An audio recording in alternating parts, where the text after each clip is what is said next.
Zen's Mowers. Today I'm here. Last night my grandmother got this hand crank spreader, and today we went out and purchased this bag of weed and feed from our local Lowe's store here. I filled up the spreader. The yard's already high. I'm putting this down. I've got about half of this done, but I just wanted to show off this hand crank spreader while I was doing this general lawn care. It's an Expert Gardener. I think that's an off-brand Scott's, but anyway, I'm going to show you how it spreads. Get the camera in position. This is a hand crank spreader. It was about $5 at Walmart, and it's got these locking positions for the trigger.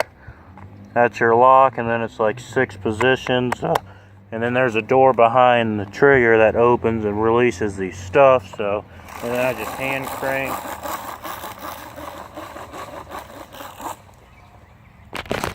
Point the camera that way.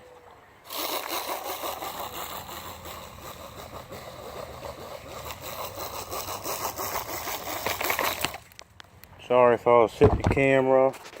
This is it. I've got some intros to film here, so I'll be back with you later this week. I just wanted to get this out since there was no easy goings on Facebook this week with finding small engine stuff. But as the week persists, because it's only Monday, I'm going to keep after Facebook for stuff, and I'll let you know when I get something. I got a video released for Wednesday at noon Eastern Time, US. Thank you. Like, comment, and subscribe.